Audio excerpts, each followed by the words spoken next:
Hello guys, कैसे हो आप सब। मैं इसमें बताने वाला हूँ कि आप अपने YouTube के चैनल पे बैनर होता है तो सबसे पहले आपको चले जाना है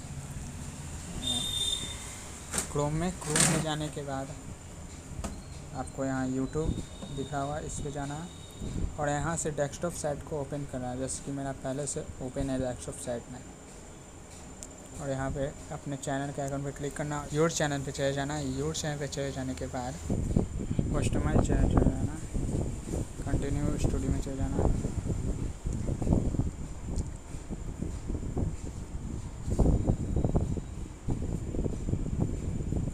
और यहाँ पर देखिए बैनर का इमेज आ रहा होगा, बैनर। इस पे जाने के बाद आपको अपलोड में जाना है, जो आपने बनाया है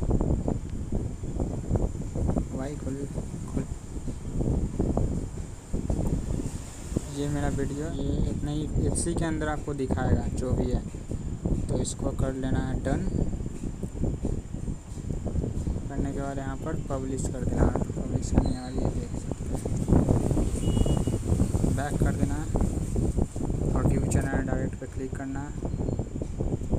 और ये देखिए खुलेगा, थोड़ा समय लगेगा थोड़ा सा।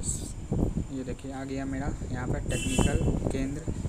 बस ये सिंपल सा ट्रिक है। इस तरह आप अपने YouTube चैनल पर बैनर लगा सकते हैं। धन्यवाद। भारत माता की जय।